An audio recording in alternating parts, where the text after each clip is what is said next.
we're making up for lost time.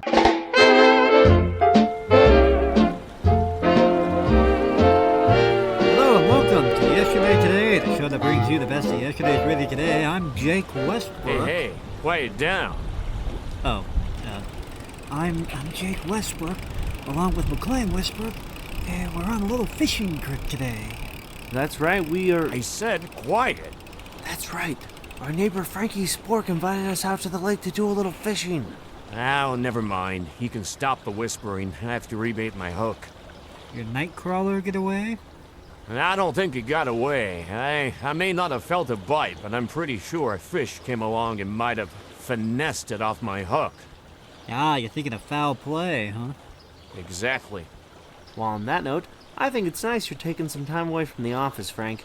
Seems like you're always working a case or something and never have time for anything else. Oh, well, that just comes with the territory of being a private detective. If you can't handle working around the clock, then you're probably just not cut out for the job. Well, it's nice to see you taking an interest in hobbies that are unrelated to detective work. Oh, now, who said this was unrelated to detective work? Yeah, what do you mean? Well, I'm on the case right now, as a matter of fact.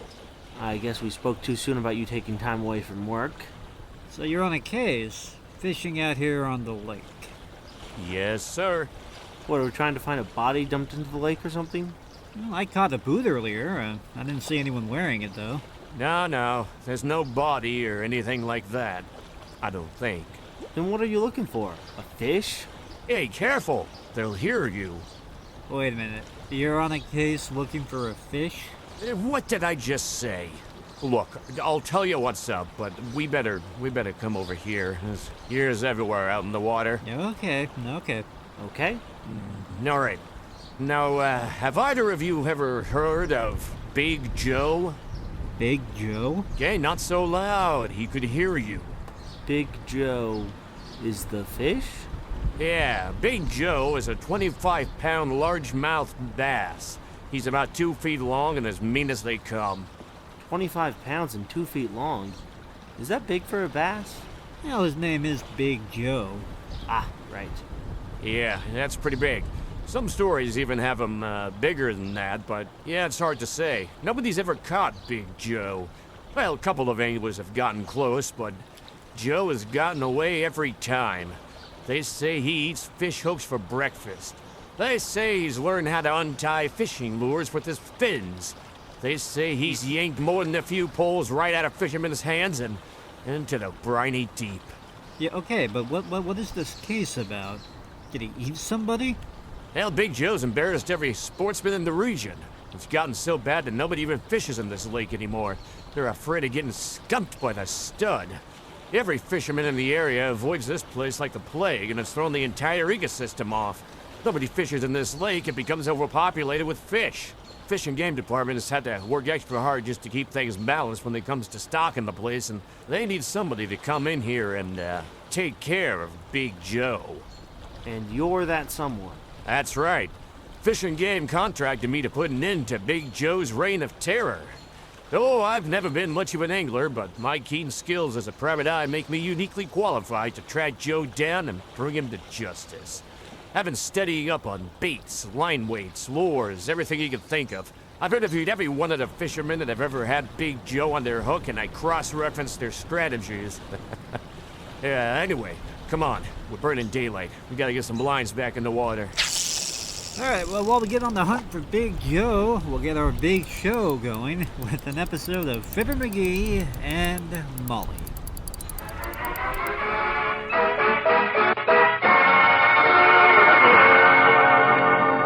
The fishing season opens today in Wistful Vista, and most of the population is out at Dugan's Lake with hook, hamper, and high hopes.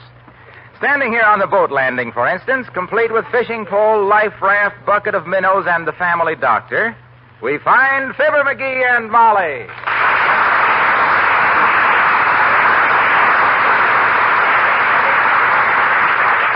Boy, what a day for fishing. Ain't it beautiful, Doc? Look at that water, Molly. It's perfect. What water? I can't see anything but boats. Oh, sure you can. Look over there to the left. You see that stretch of blue between those two rowboats? Oh, no. They've closed in again. I should make a fortune today. Rowboats, gunwale to gunwale, amateur fly fishermen throwing hooks at each other, the air full of sunburn and blood poisoning. It's enough to gladden the heart of a medical man. If he didn't want to do some fishing himself. While you boys fish, I think I might take a little walk across the lake. Hey, you mean around the lake? No, across, from rowboat to rowboat. It should be quite easy. Well, what are we standing here for? Are we nature lovers or fishermen? Let's get with it. Okay. As soon as I get this life raft launched, I'll be picking bass out of this lake like fleas off a liver stable hound dog. I'll yank them out like a ward heeler rounding up the saloon vote.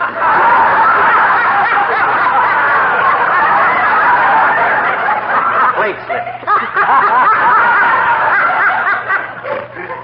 I will say for McGee, Doctor, that that he makes up in enthusiasm what he doesn't show in results. Yes, I know. I've seen him fish. Yeah. When he gets through lashing the lake with that bamboo buggy whip of his, there's enough foam on it to shave the entire shoreline.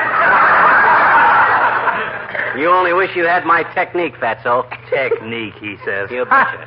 You've been fishing here in Dugan's Lake ever since you deserted the Lewis and Clark expedition. And the fish you've caught to date wouldn't make enough chowder to wet a spoon. That there is a falsehood. I come from a long line of fishermen. My father was out fishing the day I was born. When he heard the news, he let a 12-pound pickerel off the hook. I'd like to have seen his face when he saw you and realized he'd thrown back the wrong one. Now, listen, boys, this is all very stimulating, I'm sure, but did you bring along all this fancy equipment out here just to stand on the dock and yell at each other? Well, you're right, Molly, of That course. makes me tired. I merely wanted to point out that little Nightcrawler here only made one good catch in his life, and how he hooked you, I'll never know. Oh, Doctor. But he did have an awfully good line. Look, Big Chief Windbag. If you think you're so great with the bait, how's about a little competition? If I can't catch a bigger fish than you can today, I'll mow your front lawn all summer with my teeth. Sonny, you have just made a wager. You heard that brash statement, did you, Molly? I did. Good. And if I lose, I'll remove his gallstones free of charge.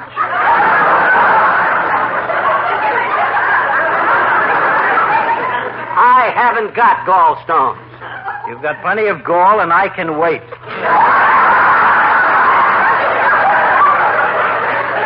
Now, you're the witness, Molly. Well, it would be a little difficult to hold the stakes in a bet like that, boys. Why don't you just make it a small sum of money if you insist on being foolish, and I know you both will. Well, I'll say we will. Okay, $10, Fatso. Okay. $10 I catch the biggest fish. $10? Oh, Yeah. dear, there goes his cigar allowance for all summer. It's a bet, chump. Good. Now, if you'll excuse me, I shall shove off for a small, secluded cove I know of, where there is a school of bass waiting for teacher. Oh, sure. See you here at sundown, amateur. You said it, vulgar boatman. And bring your checkbook. Save your breath, Chatterpuss. You'll need it for alibis when I take your dough tonight. Good luck, Doctor. Yeah, he'll need it. Look at him row that boat, will you? All elbows. I'd hate to have left the Bounty with just him and Mr. Christian. Hey, help me launch this life raft, will you, kiddo? Aye, aye, sir. Which end goes in the water first? Well, it don't matter. Both ends float. Let's go. Okay. You take that side of the raft, and I'll take this side. Oh, hi, Wimp. Oh, hello there, Mr. Wimple. Hello, folks. I was wondering if you were going to come out today, Wimp. Everybody I know's out on the lake. Doc Gamble, Wilcox, Mort Toops, old McDonald from the bank. You a fisherman? Well, no, not very much of one, anyway. Though I did try deep sea fishing once. Oh. Have you ever been in Cuba? No, we haven't, Mr. Wimple. Is that where you went fishing? No, I went fishing in Tampa, Florida. Lance, what's Cuba got to do with it? That's where I came ashore. I hooked a big swordfish. He yanked me overboard and towed me into the harbor at Havana. Oh. Sweetie Face was quite annoyed. Sweetie Face. Yes, my little young wife. Little young. I thought it was big old. This was many, many years ago, Mr. Sweetie Face like the fish, Wimp? Yes, and she just loves boats. Yeah? For years, every time we went to New York, we'd spend hours down on the waterfront, watching the ships come in, till I spoiled it. Oh, how did you spoil it, Mr. Wimple? Well, one day we were watching the boats bringing in the Queen Mary, and I said to a man standing there, I said, "You know, it always amazes me how many tugs it takes to get the old girl into her slip." And then everything went black.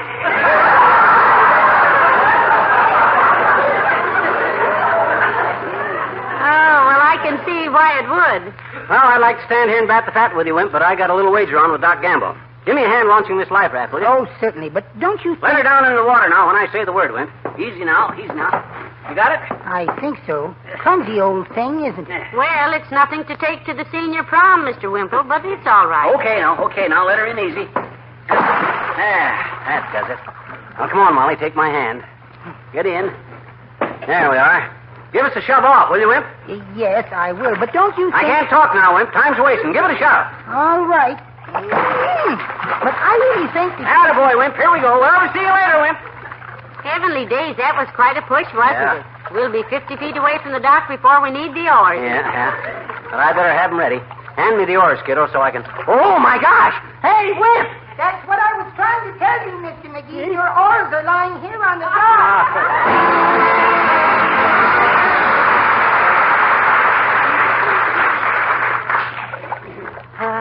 This is really living, Molly. Isn't this life raft great for fishing from? Rides like a ferry boat. Yes, even looks like a ferry boat. Yeah. This thing is longer than a fisherman's alibi, dearie. Yeah, it's long enough to have its own sleen. Well, I like plenty of room to work in, kiddo. Let those other chumps sit bait bucket the clavicle in a dinky little skiff and cut fish hooks out of each other's ears. Not for me. When I hook the fish that cost Doc Gamble $10, I'll... Oh, hi, Joe. How's fishing? Who was that? Joe Howe. Why didn't he answer you? How's fishing? Hey,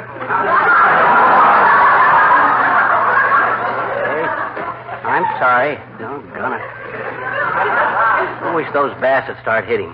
Can you see Doc Gamble's boat from here? No, but the man in that rowboat over there just waved to me, but I can't see who it is. Which rowboat? My gosh, there's so many of them. I mean that blue one coming this way. Oh. Just beyond the green canoe next to the red motorboat, which is this side of the white dory. You see it? No. Oh, yeah. Oh, that's Foggy Williams, the weatherman. Wonder how he's doing. Hello, McGee. Hello, Mrs. McGee. Hello, Mr. Williams. Hi, Fog. How's fishing, boy? It's a little discouraging, McGee. I'm afraid this lake is about fished out. Don't look at McGee. He didn't do it. Well, it's getting pretty bad, Mrs. McGee. It's taken me 25 minutes to catch my limit. Oh? Not one of them weighs over 6 pounds. What? See? Heavenly days, McGee. Look at those fish. Wow. I haven't seen so many cold-looking eyes since we went down to refinance the car. Well, that's not a bad little haul, Foggy. What kind of tackle you using? Same tackle I always use. Yeah. My 9-foot, 2.5-ounce handmade Hardy split bamboo rod with the nickel-silver ferrules, a triple drag anti-backlash Cravenshaw reel with a torpedo tapered HCB oiled silk fly line, and a 9-foot Churchill natural gut leader with a 3X tippet. Oh, that's nice equipment, Foggy. But what lure do you use? Worms. Well, it's nice you can get out on the lake like this now and then, Foggy. You keep pretty busy at the Weather Bureau, don't you? Yes, I do, McGee. I spent Sunday at the Wistful Vista Museum studying ancient methods of weather forecasting. Very interesting. Really? Did you find out how the ancient Egyptians forecast the weather, Mr. Williams? No, I didn't, Mrs. McGee. The Egyptian room was closed Sunday in honor of the occasion. What occasion? It was Mummy's Day.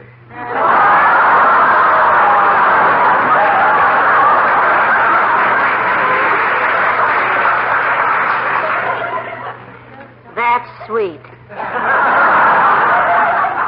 You certainly have made a study of it, haven't you, Mr. Williams? Say, you spent some time in India, too, didn't you? Several years, Mrs. McGee. I was studying the monsoons as a guest of the Raja of Bhupoo. The Raja of Bhupoo? The Raja of Bhupoo. A small province west of Champur. Oh, way down there. Yes. Great baseball fan, the Raja was. Yeah? Loved baseball. Would have made a fine center fielder. Too bad he had to abdicate. He was the last Raja to reign over Bhupoo. Oh, why'd he abdicate? His province became overrun with all manner of wild game, elephants and tigers and so on. Oh. I still remember the cablegram he sent me when he gave up the throne. What'd it say? Rain called on account of game. Look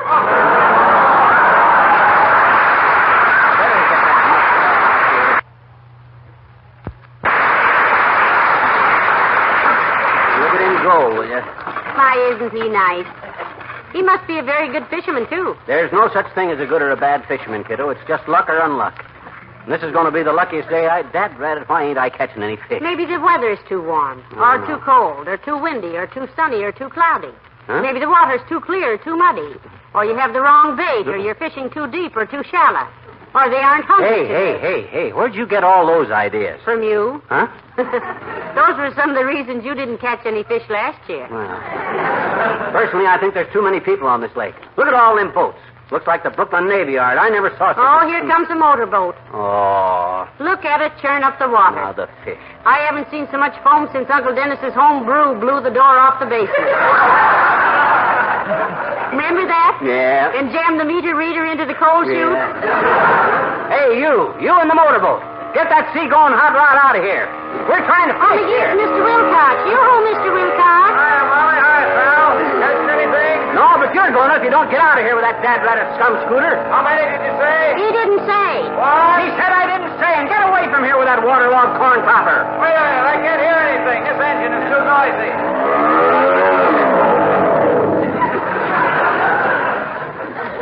What'd you say, pal? I said it was wonderful meeting you out here, Junior. Just wonderful. If it hadn't been for you, I might have had a big fish on the hook. I might have stuck the hook in my finger, taken him off. Might have got an infection and had to go to the hospital. Might have had a bad siege of it. But fortunately, you came along just in time to scare all the fish away. And don't think he doesn't appreciate it, Mr. Wilcox, because he doesn't. See, he doesn't. Incidentally, are you fishing out of that contraption? Who, me? No. I'm just cruising around talking to a few friends. Well, you're getting fewer of them by the minute, boy. Why did you have to pick on the opening day of the fishing season? Well, I couldn't wait to tell them that the floor of this lake is just mud. Does that affect the fishing, Mr. Wilcox? No, but you know what the thought of a muddy floor does to a glow coat salesman. Oh. That's about as far-fetched as... I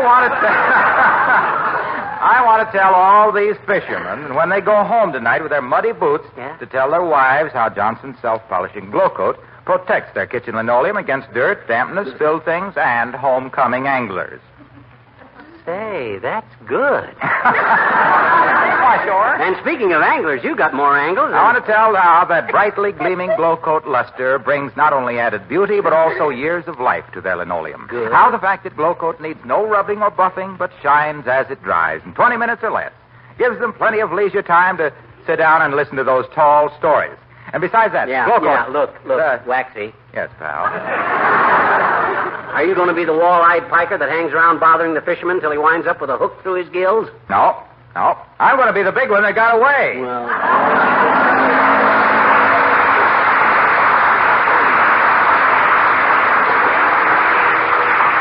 Well, that ought to scare the fish so bad they'll give up, McGee. Yeah. Say, maybe you're fishing off the wrong side of the life raft, or maybe your bait is wrong. Yeah, I sure wish I'd brought some flies with me. I wish I had some of the flies I used to tie at the fly tying factory. I didn't know you worked as a fly tyer at the fly tying factory, McGee. I never told you about tying fishing flies for the fly fishermen at the Fleer Fly Factory in Peoria. You never did. Well, baby, I will. Pull up a gunnel and sit down. You see, the Fleer Fly Company had a fleet of planes, see, and a flock of flyers that would fly us fly tyers around to fly ties for fly fishermen. Yeah? We'd fly in, tying flies on the fly, tie a few more flies, and fly out. Yeah? I got so good at tying flies that I could tie a fly with one hand and tie my tie with the other, and there wasn't a fly tyer in town that could tie me fly tie. Because I tied twice the flies the other fly tyers tied, and when one of the Fleer's flyers flew me and my flies out for some fly fisherman, I guess I must have been the high-flyingest, fly-tyingest, fly-by-night fly tyer that ever tied a fly on the fly. And between my high-flying, my fly-tying, and my tie-flying Fleer's flies and my flew... Hey, don't step out of the boat, Molly. Where are you going? Well, we drifted against the dock area. I thought I'd go to the car and get some cold cream. I'm getting a little sunburnt, you know. Okay, well, hurry it up now. We got to get back out there and catch some fish. Doc Gamble gets a bigger one than I do. Mister, watch your boat. Huh? I'm fishing off the dock here. Oh, hello there, sis. Hey, Molly, here's Teeny. Oh, hello, Teeny. I'll be right back, McGee. Now, don't go away. Okay. Well, how you doing, sis? Oh, just dandy, I betcha. Oh, boy, am I having fun. What you fishing with? A bent pin, You are, huh? What you got on it? a string, and a pole. No, you don't understand. I'm trying to find out what you're fishing with. What's your favorite tackle? Oh, my favorite tackle. That's Willie Toops. He's the best tackle in the 4th grade, I bet you. Look, sis, what I'm trying to get at is this. What are you fishing for? Just for fun. Cut it out now. What do you expect to get? Home before dark. Look, I'll try just once more, Teeny. What kind of fish are you fishing for? Muskies. You mean muskellunge in this lake? That's pretty silly, sis. Why is it? Why, nobody ever caught a muskie in this lake. You can't catch fish like that out here. You can't? No. Oh, gee, I'm glad you told me, mister. I'll throw it back. Huh? Oh, my God. Oh. Hey, what was that fish you threw in? My muskie. Huh? If you can't catch him in this lake, I'll fish for something else. Oh. Now be quiet, will you, mister?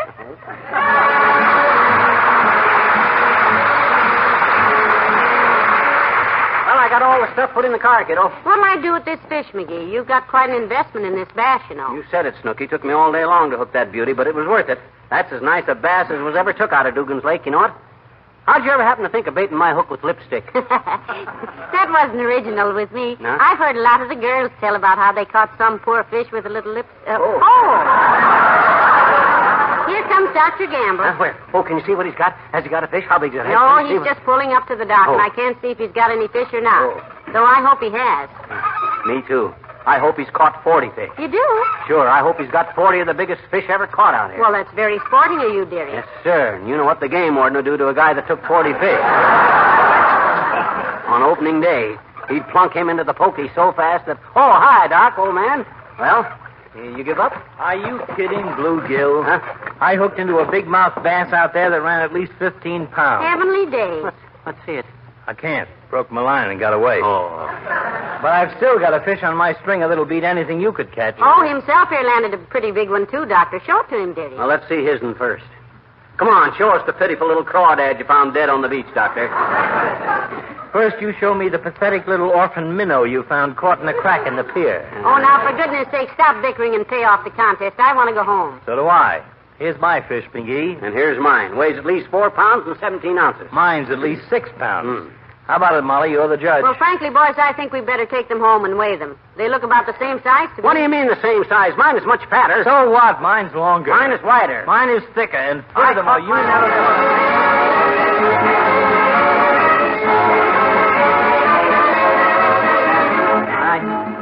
Gentlemen, I'm happy to report that this fish here on the kitchen sink, caught by Dr. George Gamble, weighs an even 4 pounds 6 2/3 ounces. What did I tell you, Hackle Tackle? You can't fish in the same lake with me. Throw his tired little tadpole on the scale, Molly. Very well. My goodness. And in this corner of the sink, weighing in at an even 5 pounds, we have the winner and new champion, Mr. Fibber McGee. Yes, sir. Just enough more. Well, I'm sorry, Doc, old chap. Nice try, kid. Sporting of you, old boy. Yeah. But the best fish won. You betcha. That bass of yours fooled me, McGee. I didn't think he was that heavy. Well, he's pretty fat, Doc, and you know. Hey, what you going to do with him? Hey, give me back my bat. Relax. I'm just going to take him out on the back porch and clean him for you. No. I want to see what these bass are eating so we'll know what bait to use the next time. Oh, no, don't, Doc. Put that knife down. You might hurt your hands. You couldn't operate. Give me back my fish. I'll clean it later. I'll clean it. You don't... No trouble at all, my boy. Huh? No. It'll just take a minute to open him up and... So that's why you insisted upon holding this fish on your lap all the way home. What you mean, Doc? You know what I mean. BBs, you little faker. This fish is full of BBs. BBs? Well, what do you know, Doc? Those bass will eat anything, won't they? You poured him full of shots, you little chiseler. Huh? Of all the rotten, dirty tricks, I ought to fix you so Oh, that Doctor. Huh? Did you call me, Molly? Yes, I cleaned your fish in the kitchen sink, Doctor. You did? Yes. What shall I do with this handful of sinkers?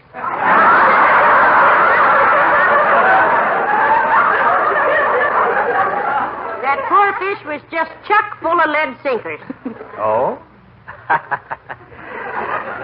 Those bass will eat anything, don't they, McGee?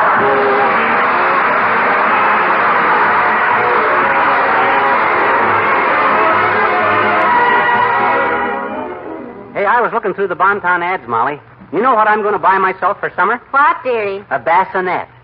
A what? Bassinet. If I can catch fish with a brass rod, think what I could do with a bassinet. I could drag out more... Oh, no, dearie. What you mean? No, I'll explain later. Okay. Good night. Good night, all.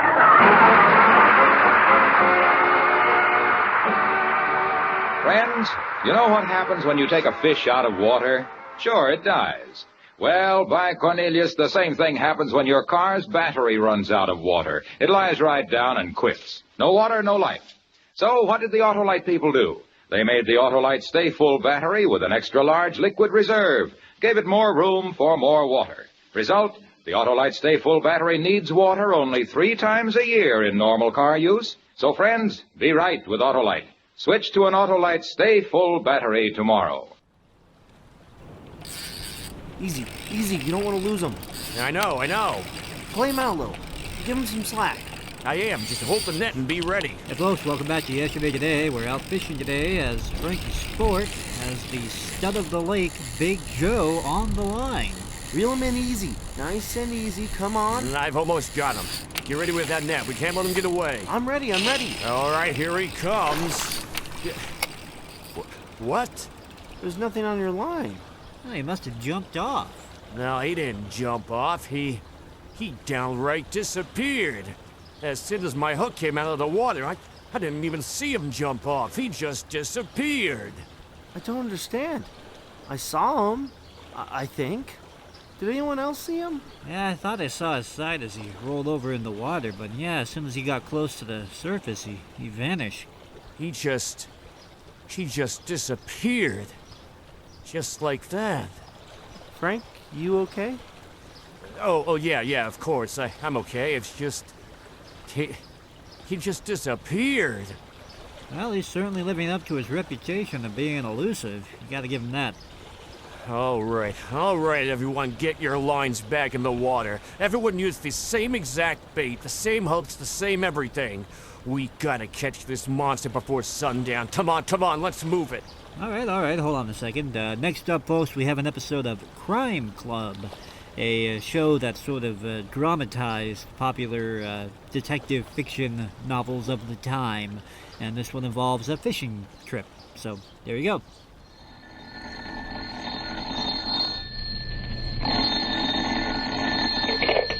Hello, I hope I haven't kept you waiting.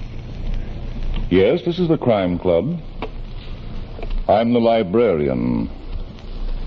Fish for entree. Yes, we have that story for you. Come right over.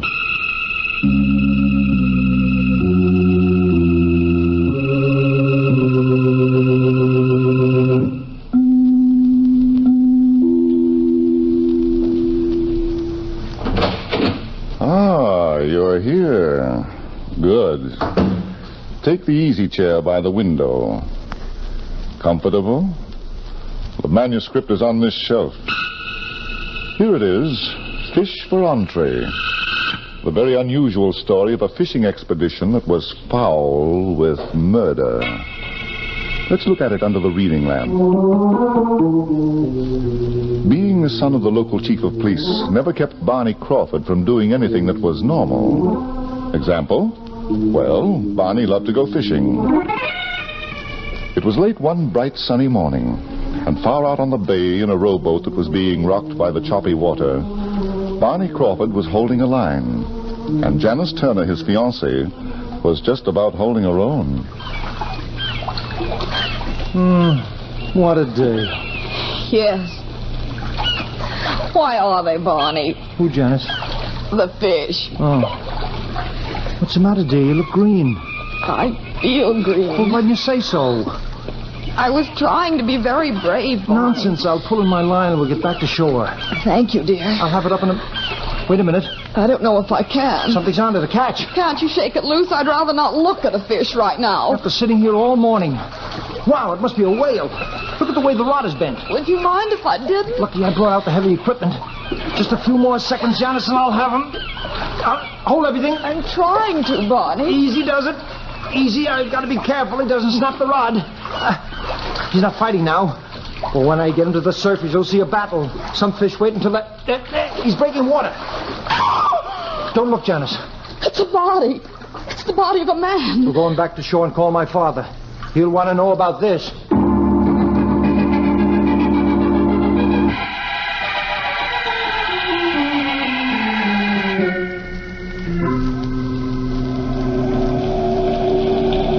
Barney, take Janice away from here. This is no place I'm for... not going, Chief. Now, see here, Janice. I'm not going. You see what I mean, Dad? Well, she's your woman, son. Chief Crawford. Now, what is it, Bailey? The coroner's finished. He says the guy was killed by 2 bullets in the back of the neck. I saw that for myself. How long's he been dead? About 3 days. 3 days, huh?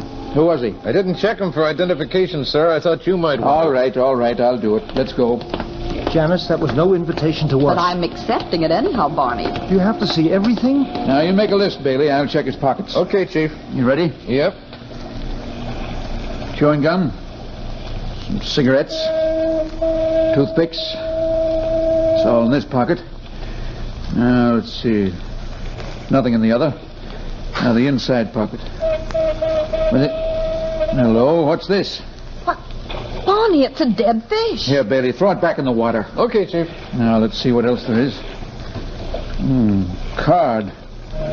Press card. Dad, that fellow must have been a newspaper man. You don't say. Well, what I mean is... Janice, take him away before he solves this case. Oh, now look here, Dad. Now, look, I'm too busy. 3 days in the water's washed up all the writing off this card and the name, too. Bailey. Yeah?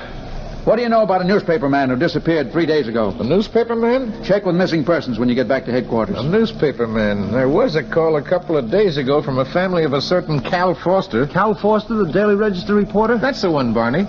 You know anything about him, Barney? Well, he was a byline writer, Dad. He was working on a series exposing rackets. Sure, I remember him. If that's the body of Cal Foster, then I've got a hunch. Yeah. All right, Bailey, get me pictures right away. I'm going to take one up to Sam Salliver, the publisher of the Daily Register. Maybe he can tell us what we ought to know.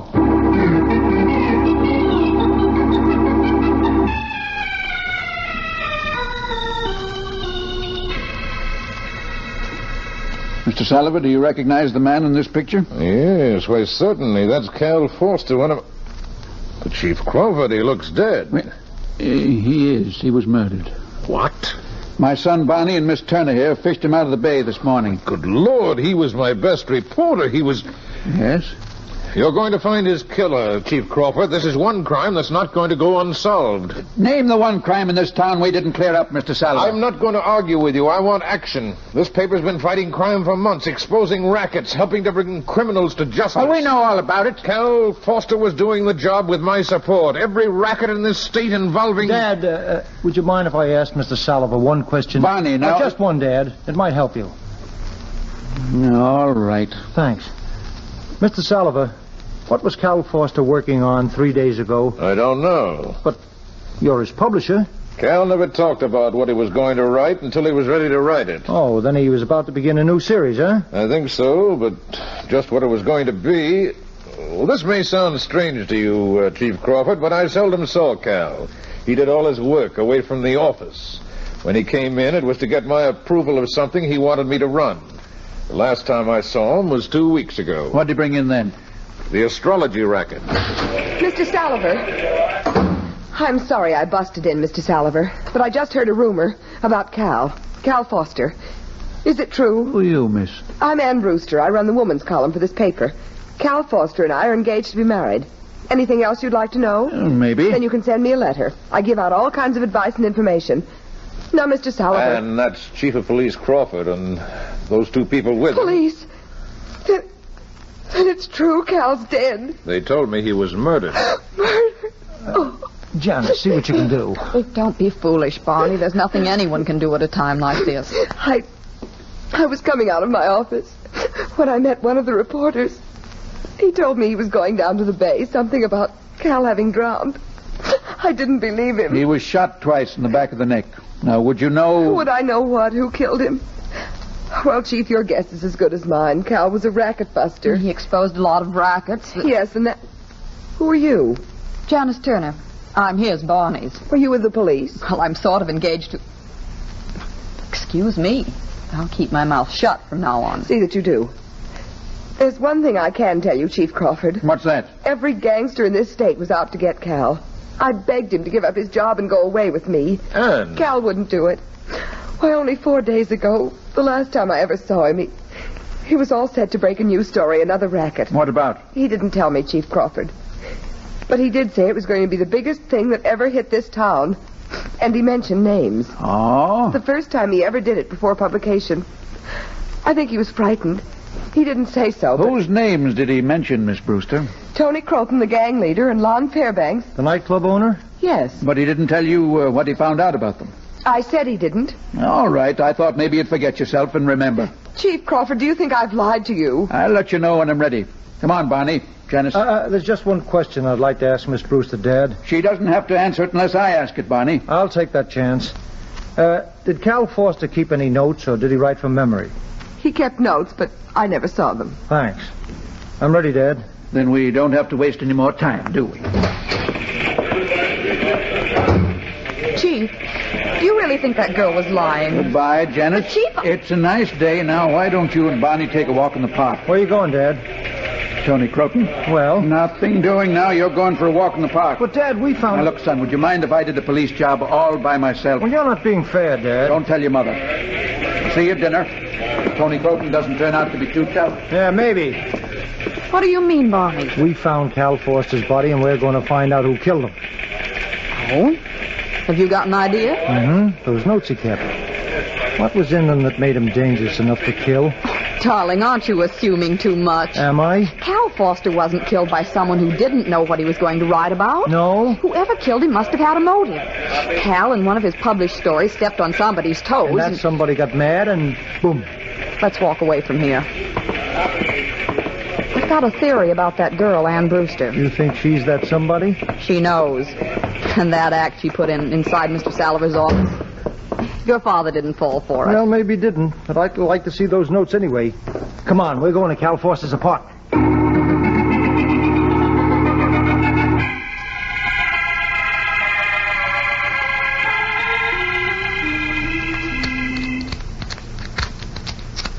Imagine the son of a police chief picking a lock. Janice, please. And with a hairpin just like a For racket. Pete's sake, will you lower your voice? The neighbors. Yes, dear, I'll shut up. Why, Barney, you did that job like an expert. Let's get inside. Oh, my. Somebody's been here. You think maybe it was a hurricane? At least. Now what do we do? Let's go for that walk in the park. No, let's not. Somebody was looking for those notes. It couldn't be that someone was looking for something else, could it, Barney? Hmm? I've just had a brand new idea. Suppose Cal Foster and his girlfriend, Ann Brewster... You don't like that girl, do you? Suppose they were running a cute little blackmail racket. Janice. Cal Foster dug up a lot of dirt about dirty people. Whoever paid off was left alone. Whoever didn't was plastered in a newspaper column. Is that why Ann Brewster told Dad about Tony Croton and Lon Fairbanks? Exactly. Fall guys, you know. And the real killers, the ones Cal and she have been blackmailing... Right on blackmailing, eh? Sure. Phooey. Let's look for those notes. Now, if I wanted to hide some papers my life depended on, where would I put them? In your hat. Janice. All right, dear, torture yourself. Where would I... Of course. I'm so glad. In my hat. What? My top hat. Let's see if Cal Foster owned one. Oh, now listen, Barney, I was only kidding. After all, dear. After all, darling, look on the shelf in this closet. It doesn't prove a thing. You're just saying that because you're licked. Now, if this lining comes out without any Barney. trouble... Well, dear? Papers. Shut up. You don't have to be so proud of yourself. Here's a handful, darling. Well, after all, if it hadn't been for me... What did you say? A handful of papers, Janice. Look through them. I'll read these. What's the matter? Proof. Right on this top page. The names of Tony Croton and Lon Fairbanks. What does it say about them? Engaged in a racket of international scope. Good heavens, what kind of a racket? I don't know yet. The pages are not in order. They're not even numbered. Oh, what a job we're going to have. Why don't we turn it over to your father? Later. Spread all your papers on the table. I'll do the same with mine. What good will that do? Come on, let's get moving. Just a minute, Barney. What now, darling? Here's some pages clipped together like a manuscript. Janice, do you know what this is? You want me to guess? It's a carbon copy of the first installment. What first installment? Cal Foster's about the racket he was investigating. Oh. Then the story was ready for publication. You bet it was. And that's why he was murdered. But there's not a thing in here about the racket itself. Isn't there even a hint, a slight hint? Just a reference to a fishing expedition that just should start La Nation. A fishing expedition? Barney? Yeah, I know what you're thinking.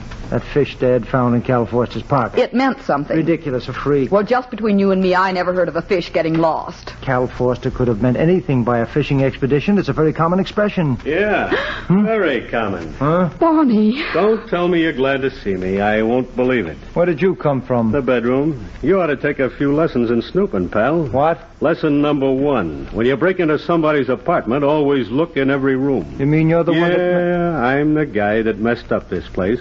But you're the guy who found what I was looking for. And we're going to keep them, Mr. Croton. Oh, you know me, huh? I've seen your pictures in the papers. I look better in person, don't I? Well, if you want my frank opinion... Table it.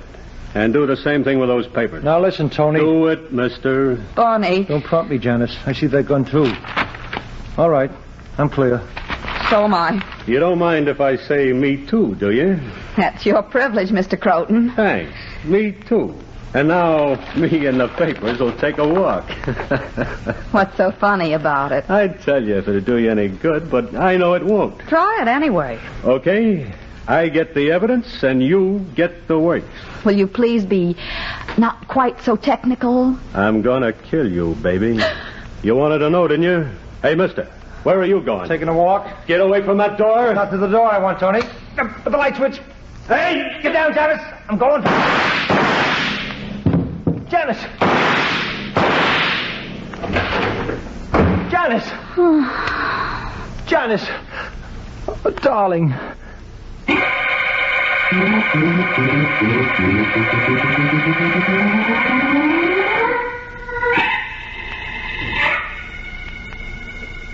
You feel better now? A little.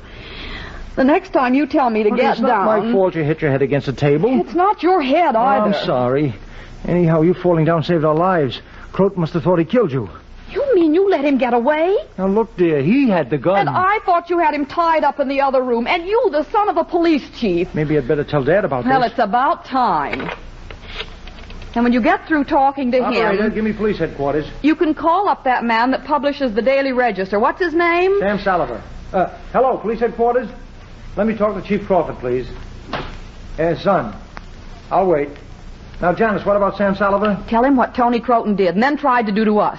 Make him splash it all over the front page. All right, dear. Hello? Uh-huh. He did, huh? Thanks. Goodbye. Dad went out a few minutes ago. He didn't say where. Well, of all the... Why didn't you tell somebody at police headquarters what happened to us? They're all policemen down there, you know. Oh, I didn't think of that. I'll call right back. Wait a minute. Of course, but will Tony Croton wait? He's getting away. Hey, wait a minute. This paper under the table. It must have... Well, it did, Janice. I'm tickled to death. Some of Cal Forster's notes must have dropped out of Tony's hand. I've got too much of a headache to care, Barney. There's a woman in this case, Janice. A woman? Mm-hmm. What's her name? Winnie Roberts. Oh. And here's something strange. After her name, Cal Forster typed in Lon Fairbanks via Bayshore. Whatever that means. Lon Fairbanks. Let's go down to his nightclub and find out. Barney, the police in this town are still being paid. Come on, Janice, I've got an idea. And I've got a headache. But all right.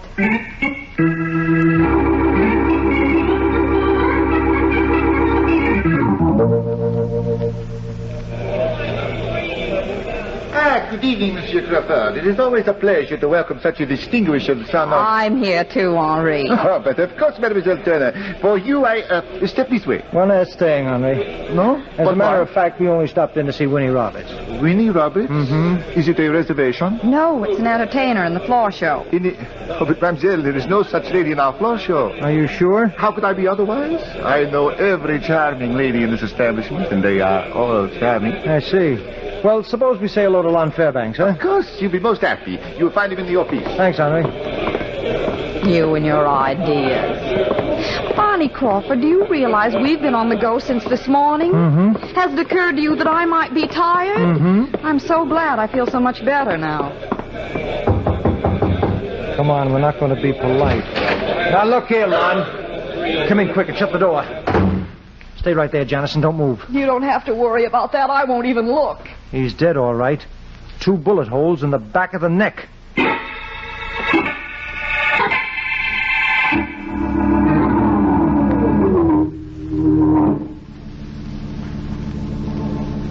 right, Henry, all right. Now, never mind the hysterics. But, Chief Crawford, I cannot believe it. Monsieur Fairbanks... You said you didn't leave this club all evening. Oui, monsieur. How come you didn't hear the shots? But I have told you, it is possible the orchestra was playing. When that is going on, it is impossible to hear anything else. Sloppy excuse. I do not lie, monsieur. No, and you didn't see anyone going into this office either. I did not say that. What? You did not ask me. A very excited young lady inquired for Monsieur Fairbanks. I told her, and she marched into the office, exactly here. Oh, Chief. What is it, Janice? That sounds like it might have been Ann Brewster. Yeah. Say, Bailey. Yeah? Send out an alarm for Ann Brewster, columnist for the Daily Register. Do it right away. Right away, Chief. You go with him, Janice. And take Barney with you. For Pete's sake, Dad. For my sake. This is not amateur night. Henry? Oui? Where does that back door lead to? That, monsieur, leads to a driveway. The door was used by Monsieur Fairbanks as a private entrance. Can we go out that way, Chief? Any way you like, Janice. All right, Barney. Why the back door? It's quicker, and I've got things to say to you that can't wait. What have I done? You don't listen to me. When I say... Hey, what's that over there? Delivery entrance to the club. Now, Janice... Let's walk toward the street. There's a man in that truck I don't want him to hear. Hear what? Barney Crawford. When I say to you that Ann Brewster knows who killed Cal Foster, I know what I'm talking about. Is that all you wanted to tell me? She killed him. What? She's Winnie Roberts. But, Jen... Don't interrupt me. I've got a new theory. Oh, well. Ann Brewster, as Winnie Roberts, was mixed up in this racket that Cal Foster was investigating. Ann found out that Cal was ready to break the thing wide open, so she killed him. Lon Fairbanks, too? Of course. You heard what Henri said, a woman. Now we'll have to find the reason. For what? Why she killed Lon Fairbanks. Don't you know, Janice? Well, how would I... These drivers. It's that truck. Wants to get to the street. Come on, let's get out of the way.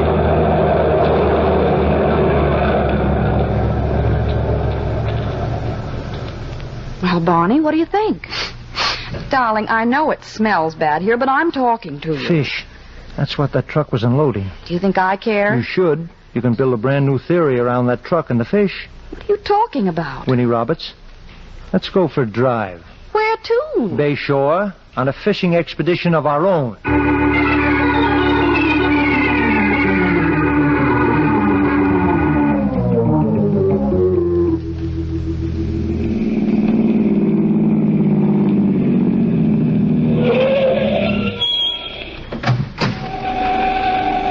Barney, have you gone out of your mind? Not tonight, Janice. Let's get out. But this is the Bay Shore Boat Club. Out, honey. All right. But since when does anyone live at a boat club? Anyone doesn't. But you said... Yes, dear. This is where Winnie Roberts is hiding out. I wish I knew what you were talking about. You will. Janice, darling, have you ever seen such a beautiful moon? I'm not in the mood. Why did you... Stop dragging me toward the water. Can I help it if I want you in a rowboat? There's one side of the pier. Come on, let's get in. And forget all about life and people. Romance at a time like this. Oh, we've had a tough day, sweetheart. We should be looking for Ann Brewster, that killer. Oh, why worry about her? Because she's Winnie Roberts, and she knows all about the racket. Yeah, we're free. Now, down to the sea in a rowboat. Whatever that racket is, it must be something... I'm sure it is, dear. Something out of this world terrible. Of course. I don't get you at all, Barney. You spend a whole day digging for information. You almost get us killed by Tony Croton, and now all of a sudden you don't... That's me, honey. Unpredictable Barney. Do you think I ought to stop talking, dear? I think you ought to look in back of you. Just look. And then you can stop talking if you want to. Look at that moon again. Barney. Yes, dear?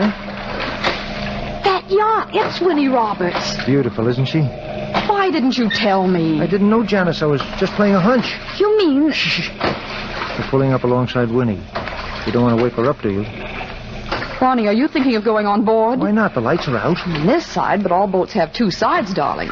And on the other side... Shall we find out? No. All right, you stay here. I'll climb up this ladder and do this whole job myself. Barney, listen to me. Goodbye, dear. If I'm not back by morning, don't wait for me. By morning? That's right, sweetheart. Have breakfast.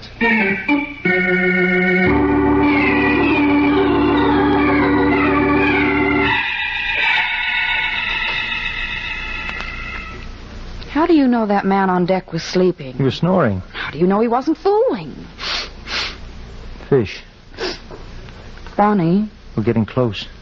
What are you doing? I'm lighting a match. Look, Janice. A steel door. Barney, I'm frightened. Hold the match. I'm going to see if that door can be opened. For Pete's sake, Janice, what a time to cough. Oh, that odor of fish. Well, bring the match over here. Aha. A light switch. If anyone should see that light, Barney... There's no one down here. Come on, and watch your step. Put a handkerchief over your nose. The smell's going to get worse. We're going into the hold of the ship. Oh, the things that happened to me. Barney? Yes? Are all those barrels loaded with fish? I don't know, but Yes, Janice, they are. Dead fish. Then we've got nothing to worry about, have we? Not a thing. I'm so glad. But the next time anyone talks to me about fish, even lobster thermidor, I'll... Barney, what are you doing? Squeezing a fish. Oh, for heaven's sakes, do you have to? Uh-huh. Look what's popped into his mouth. Not now, please, dear. I'm too busy trying to stay conscious. It's a package, darling. See? Paper, oilskin, and... Look, a white powder. What? A white powder, Janice. What Cal Forster meant by a fishing expedition that would startle a nation. I don't follow you, Barney. Well, this powder's a narcotic. Every fish down here is stuffed with one of these packages. I see. And Cal Forster was killed because he was about to expose a narcotics ring that Tony Croton was operating... Barney. We're on our way, Janice. The boat's moving. Yeah. Tony Croton. Yeah. I thought I killed you two. But it's all the same now. What's a few hours among friends, huh?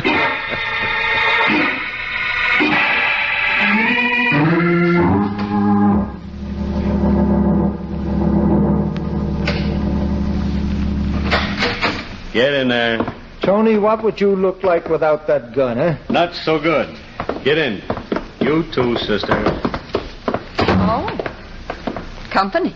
You know Ann Brewster? Of course we do. Well, Barney, what did I tell you? Yeah. You don't have to be so glum about it just because I happen to be right.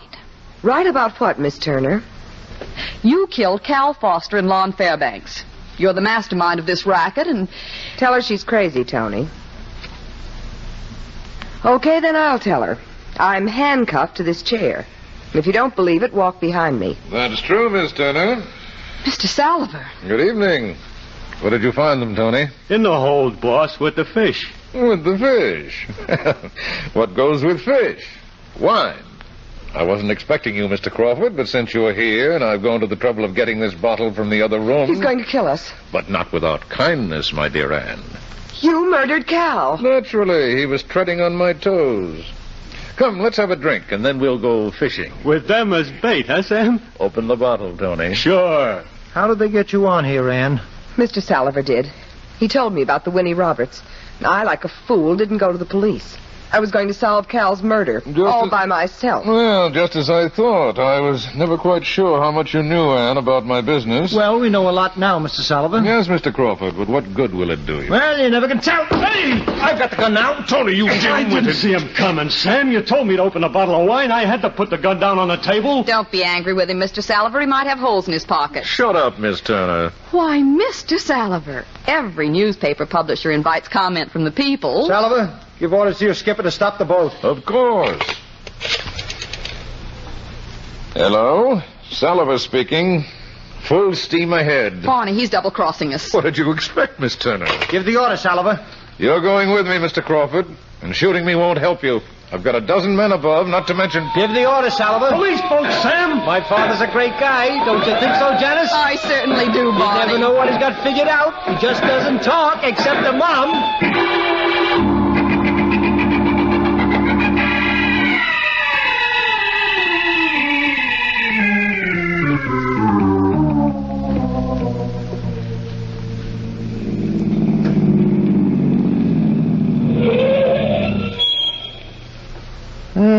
Home again, darling.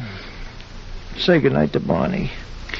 But why did Sam Salliver kill Lon Fairbanks, too? He was clearing the decks. What? After Cal Forster found out what was going on, Salliver got worried. He didn't know where Cal got the information. Then Tony Croton might have been next. He was. Salliver was taking no chances. But how did he find out what Cal Forster knew, after all? Remember that carbon copy of the first installment? Yeah. Where was the original? That's it, Barney. Cal Forster had given it to Sam Salliver for publication. Hey, but didn't he know? Maybe he did. Maybe he wanted to see what Salva would do. Who can tell? Yes. Anyway, he exposed the racket. Anne's going to write the whole series on the Foster's byline. And I thought... Yes, dear. But please don't think about it now. Barney's tired.